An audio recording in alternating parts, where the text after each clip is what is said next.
I've been doing this 26 years, and this is the most frightening thing I've ever seen.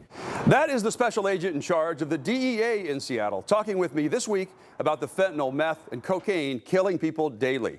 He says fentanyl pill shipments have dropped some, but agents are seeing more powder fentanyl than ever. Plus, cocaine trafficking is up, and they are seeing a lot of extremely dangerous pure methamphetamine. They are making progress, though. Just recently, the final defendant arrested during Operation New Day in Seattle was sentenced. The Drug Enforcement Administration announced that 56-year-old Kwang Chow will serve 5 years in federal prison. That's big boy time because there's very little early release. Operation New Day targeted the open-air drug markets at 12th and Jackson and 3rd and Pine in Seattle. Agents photographed Chow making hand-to-hand drug sales of fentanyl, meth, crack cocaine, and heroin while armed with a pistol. He pleaded guilty to possession of a firearm in furtherance of a drug trafficking crime. All told, 6 New Day defendants have been convicted federally so far.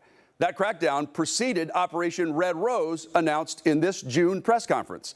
The DEA and Seattle police tracked a street-level buy of meth all the way back to the Sinaloa cartel and then to Colombia. As seen in this video on X from the General of the Colombian National Police, they took down the producers, distributors, retailers, and the money launderers. The DEA and SPD executed search warrants simultaneously in Western Washington and in Colombia. So, has it made a difference in saving lives?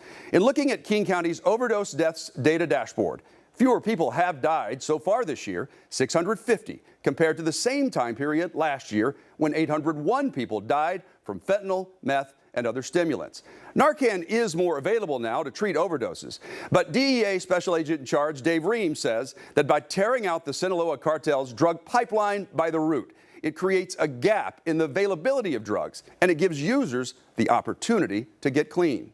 Hopefully, that makes it harder to find for a period of time where they can reevaluate their circumstances and maybe get help, maybe stop needing drugs in the future.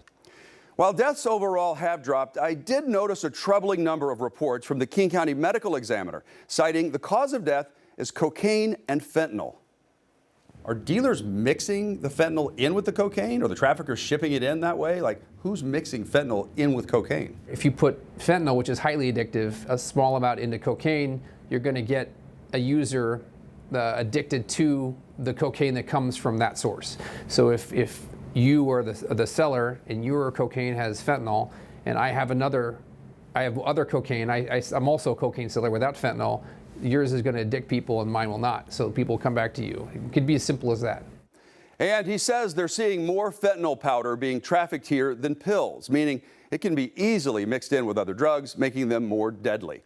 Getting the word out about the dangers is the reason for their new outreach program called Operation Engage. It's in effect across 11 cities, including Seattle.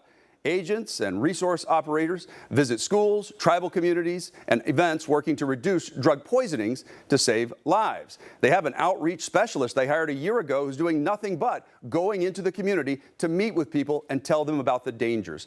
Look for the DEA Hummer that was seized from a drug dealer and then wrapped in their "one pill can kill" message at events coming to you.